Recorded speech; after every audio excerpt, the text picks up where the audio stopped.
This video is brought to you by viewers like you. Thanks for letting me do this for so long. Oh, would you look at that, it's that time already! It's my yearly tradition of outing myself on YouTube as someone who has no idea what they're talking about, which differs from all the other times where I demonstrate my ignorance on a weekly basis, because on this occasion, I have to predict how I think the year's gonna go. How do you even do that these days with any semblance of optimism? Yeah, I reckon 2022 is going to be a great year that might be full of games that distract us from our lives long enough to get through to the next year. Well, the good news is that I only really talk about video games on this show, and actually 2022 is looking pretty stacked for games and could well be a standout year if no one screws up the launches. However, this year, I want to do something a little bit different, because instead of a top 10 or a general discussion, I want to predict which game will be the best game to come out each month of the year. That's not so difficult to do up until about May, where we've got release dates, but for the back half of the year, I'm flying completely blind and have to predict the months when games will come out, and if they'll be good or not. I'm just setting myself up to be wrong now. The added benefit of predicting whether or not games will be good or not is that we can revisit this video in about a year's time and look at my choices and point and laugh at my inability to predict the future. Or maybe you can use this video throughout the year in case you're wondering, what really good game is coming up in the next month. You can get whatever value you want out of this video, but just don't expect any wizardry. January, Pokemon Legends ARCEUS, fuck! Pokemon Legends ARCEUS is almost here by default, since by the time this video goes up, we'll be halfway through January, and generally speaking, not a lot of games come out in January. It's only 1 month later than Christmas, and given the choice, most publishers will aim for the month where people buy gifts for each other, instead of the month where no one has any money. All of this means that Pokemon Legends ARCEUS doesn't have a lot of competition beyond maybe Rainbow Six Extraction, but I'm still holding out hope that Game Freak's next big chapter for Pokemon is half the game it could be. I guess we'll find out pretty damn soon. It comes out in less than 2 weeks.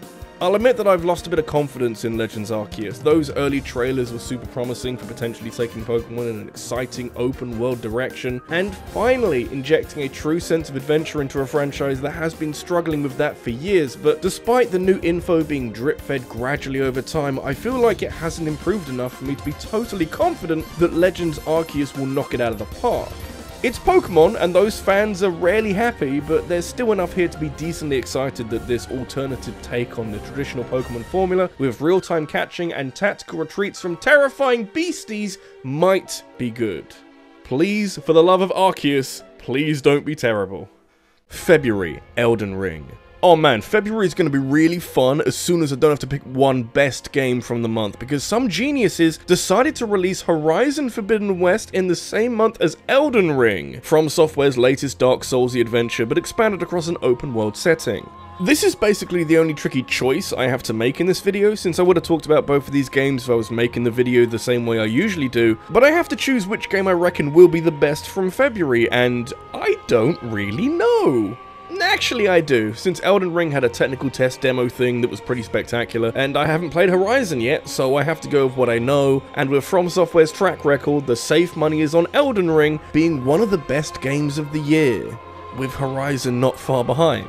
The way in which From Software left their comfort zone to create a more action-orientated grapple fest in Sekiro is highly encouraging for what Elden Ring needs to be when it comes out, because it's hardly an automatic win for From Software to simply stretch Dark Souls across a bigger, more open environment. It certainly doesn't try very hard to hide its roots with a lot of the same UI design, but whereas the likes of Sekiro and Bloodborne to an extent downplayed the RPG elements of the Soulsborne formula, Elden Ring is a lot more RPG focused, which lends itself to exploring the giant world for secrets that improve your character and allow you to take your chosen class down whatever route you like. It's familiar and yet hugely different in a lot of ways, and I can't wait to be absorbed into it for weeks at a time.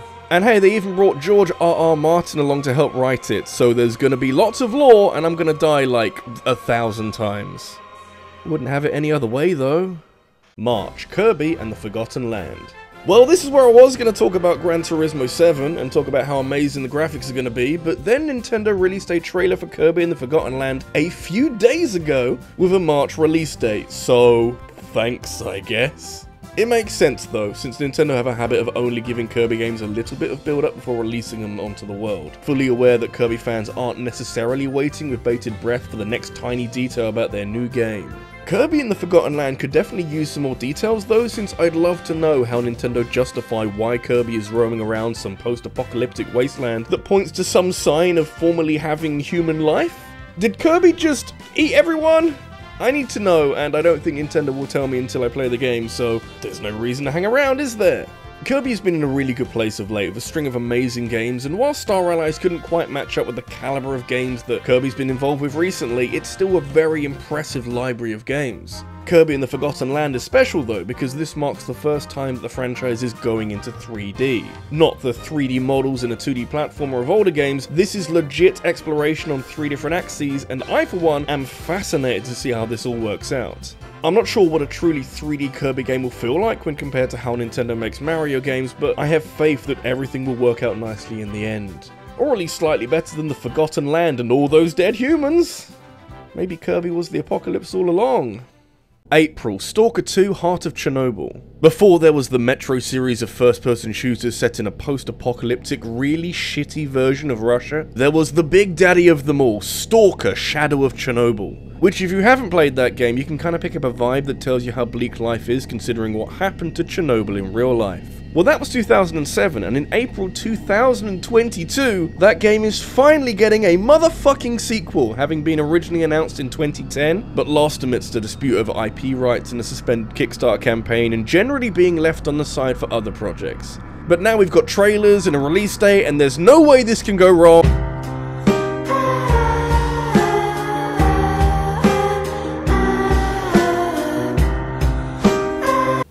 Well, fuck it. I don't know, the only other game that I know is supposed to be coming out in April is Advance Wars 1 and 2, so yeah, let's say that. May, Forspoken. Until Forspoken is delayed 10 minutes before this video is uploaded, this is the last release date that I know for sure, at least until the end of the video. Forspoken is very exciting, since it's being made by a lot of people who worked on Final Fantasy 15, which would explain the graphical prowess. Since in motion, this game fucks hard as you jump all over the place casting spells like some magical parkour witch. It reminds me a lot of Infamous, but with an extra sprinkle of fantasy setting and dragons, and the way in which you cast magical spells helps to make Forspoken one of the most stylish games that will come out in 2022.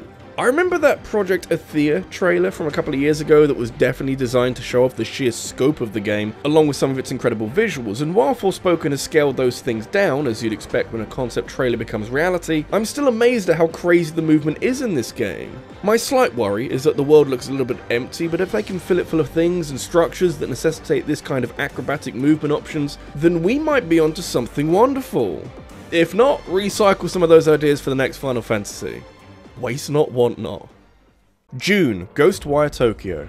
This is where I originally had the new Kirby game before Nintendo's trailer this week that confirmed a March release date, and so I'm left to my fallback option, GHOSTWIRE Tokyo. Hardly a bad backup since GHOSTWIRE is made by the same people who made the Evil Within games, and that might be the best barometer by which to determine what to expect from this game. GHOSTWIRE is really exciting conceptually, and its trailers do an exceptional job of highlighting just how unique this game is, drawing from a lot of Japanese urban legends that you now need to shoot energy blasts at. Yeah, it might be first person, but a shooter it is not, and it's more like some hybrid horror action game with magic psychic powers. Not sure how I sign up, but I'd like to sign up, please. The only slight issue is the release date, since the most recent trailer is punting for a spring release, but using my crystal ball, I can tell you that GHOSTWIRE will be pushed back a few months to June, since I don't think it's quite ready to come out. And actually, I personally think the departure of Ikumi Nakamura, the most wholesome part of any E3 in history, oh my god, will negatively affect its projected release. Hopefully not enough to affect how amazing GHOSTWIRE will be, but enough to make me right.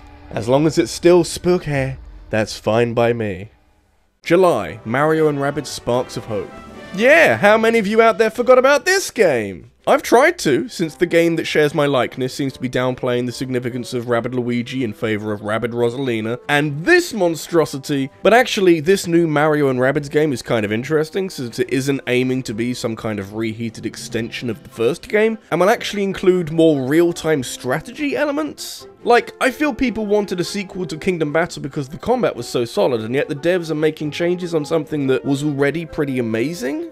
Not resting on their laurels, I guess. I think a lot of people forgot about this game because of how surprisingly good the first one was, and how the crossover feels so unnatural and like it couldn't possibly generate something that isn't strange and obnoxious. But as it turns out, Ubisoft are quite good at making games sometimes if they have Miyamoto poking his head around the door every month to make sure Mario isn't committing any war crimes. Sparks of Hope is moving away from the Mushroom Kingdom and into space, hence why Rabbid Rosalina is along for the ride this time, and it'll be interesting to see what this game does for funky gravity and other spacey things. Please don't ignore my son. August, Suicide Squad Kill the Justice League. There's actually a surprisingly large number of comic book video games coming out in 2022. Marvel's Midnight Suns is looking like some kind of XCOM type game, and Gotham Knights is giving the spotlight to some of Batman's sidekicks, but for my choice, I'm going to go with the new Suicide Squad game, which is a name that isn't followed by violent dry heaving now that James Gunn had restored some dignity.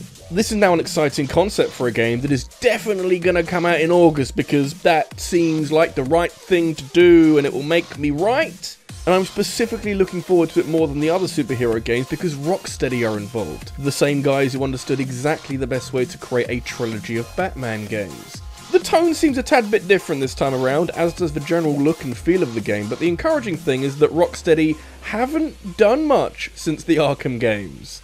That way, they're completely focused on the Suicide Squad and Evil Superman. Not sure how that's going to work, and I'm a little tired of seeing Evil Superman after Injustice and various moments directed by Zack Snyder, but I am very interested to see how Suicide Squad goes since it seems to be angling for comparisons with the Avengers game. You've got your multiplayer potential with lots of characters who play very differently and can probably combo off of each other, but I'm hopeful because Rocksteady know their shit when it comes to adapting comic book stuff with accuracy and through staying faithful to the source material, and also because from the trailer we've seen so far, the writing seems pretty decent. Boomerang talks a lot of shit and gets fucked up by Flash, yeah, that's about right. It'll be hilarious if and when a Suicide Squad game is better received than an Avengers one. September, God of War Ragnarok. God of War actually came out this week on PC, but that was the previous game, and hopefully by September we'll be staring down the barrel of God of War Ragnarok, which has already been delayed from 2021 due to development falling behind, and considering that neither Sony nor Santa Monica have pinpointed a rough release window, tells me that Ragnarok might need a bit of work, so September, whatever. As an anticipated game, it's a bit of a no-brainer, since the first game broke records and won every award under the sun, and I'm fully expecting the sequel to do more of the same, especially with the delay angling for more polishing what's there and not, you know, Cyberpunk. It wasn't that long ago that I was wondering if Cyberpunk would be the next great AAA failure, and that kind of happened. I'm not about to jinx Ragnarok because I really don't want that. Santa Monica created something really special in 2018, and you'd imagine that it wouldn't be too difficult to make something like this again, given how the foundations are already in place. Ragnarok looks to be going hard with the Norse mythology again, this time drafting in thick boy Thor to smack Kratos around with his chunky hammer, and I'm almost exclusively invested in this franchise for the set pieces now. The combat is fine and perfectly functional considering how different it is to traditional God of War, and so any changes would be more like mild tweaks than anything too drastic. Near on any month it comes out, it's highly likely to be the best game of the month, but I'm punting for September since the PlayStation database supposedly has Ragnarok set for September, which could well be a placeholder, but also maybe the best game from September? I can see it happening. October, the sequel to The Legend of Zelda Breath of the Wild. There's basically no way of pinning down the month in which Nintendo will release Breath of the Wild 2. If they're reluctant to show a title, it's only natural that they're keeping us waiting on a release window, but I'm taking a punt on October based solely on another game that Nintendo have to squeeze into the holiday season that we'll be talking about in a bit. The smart money would be March, to make it 5 years since the first game, but unless Nintendo have a direct waiting to drop any day now with tons of information about Breath of the Wild 2, my money's on a late autumn release. Once that's sorted, the rest should take care of itself. It's a sequel to Breath of the Wild, and if it's taken this long to make, then you gotta know that the devs have added a whole bunch of stuff to make the sequel worthwhile. Hard to talk about, since we only know a handful of tiny tidbits that seem to be painting a picture that may involve Ganondorf and Link's magic arm and some stuff in the sky, possibly? I can't say for certain that Breath of the Wild 2 will be able to hit the same heights as the first game, but I'm feeling more confident than ever that this game will actually come out this year, now that last year's E3 gave us a trailer that confirmed as such. Unlike Kirby, we'll likely get a lot more information before Breath of the Wild 2 gets towards whatever its release date ends up being, and so I reckon we'll either get more details in the next couple of months to prepare us for E3, or just a massive info dump at E3 that spills all the beans, especially a proper name. Or just release it as the sequel to Breath of the Wild and see how that goes. As if this thing won't sell like hotcakes regardless of what you call it. November, Starfield. Yeah, I know, it's 2022 and I'm still putting some stock into Bethesda's ability to make video games. Starfield is their first new intellectual property in over 25 years, which is just another way of saying that they're gonna have to try a bit harder this time. This one has a release date for some reason, which either speaks to Bethesda's confidence in their product or their ability to squeeze the dev team through several crunchy months. But either way, I'm hoping that Starfield shows a lot more promise than some of Bethesda's recent offerings. If you're looking down this list of games wondering which one is maybe the most likely to be fucking terrible, you could do worse than be skeptical about Starfield. Like, the pieces are there for everything to fall apart spectacularly, but also this is the first game Bethesda are making under the new Microsoft ownership, and I'm hoping that this agreement comes with even the tiniest bit of supervision to ensure that Bethesda try a bit harder. Fallout 76 wasn't as long ago as you might think, and I still have very fresh memories of that game shitting the bed on a regular basis. Starfield should be okay, because Bethesda are starting afresh, and conceptually, I'm guessing that creatives have been working on this game for some time, so theoretically, nothing should be rushed. Hey, it's supposed to be futuristic, and in this future, Bethesda make their games properly. December, Splatoon 3. The honor of being the final footnote of 2022 falls to Splatoon 3, which could honestly be swapped with Zelda and I wouldn't mind or care. What I am confident about is that Nintendo know what they're doing with this franchise, and since Splatoon 2 was such a smash hit on top of the original that did so well despite being on the Wii U, a third Splatoon game was always inevitable considering the franchise's popularity and how active and engaged the fanbase is. Despite this, Splatoon 3 kind of came out of nowhere, but now it's here to stay. I couldn't be happier. As for what it's going to add and how it justifies its own existence, I don't really know. I seem to recall Nintendo went into detail about some new features in the last Direct, but this was after they had just revealed that Chris Pratt would be voicing Mario. I have no idea what they were talking about. But yeah, more of the same, I suppose. Splatoon 2 got a lot of support from Nintendo throughout its active life, with plenty of in-game events and some beefy DLCs, so that's the baseline that Splatoon 3 has to reach to avoid any negative comparisons. This is Nintendo's third-person shooter franchise with a thriving competitive scene. Of course there's a new game coming. Don't get cooked before December.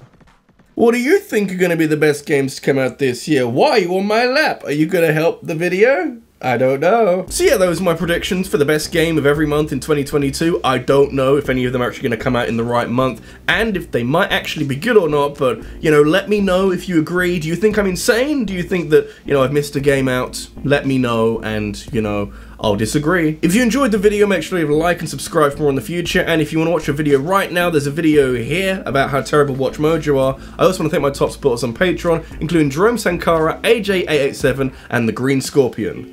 Thank you for watching, and let's just try and get through this year, okay?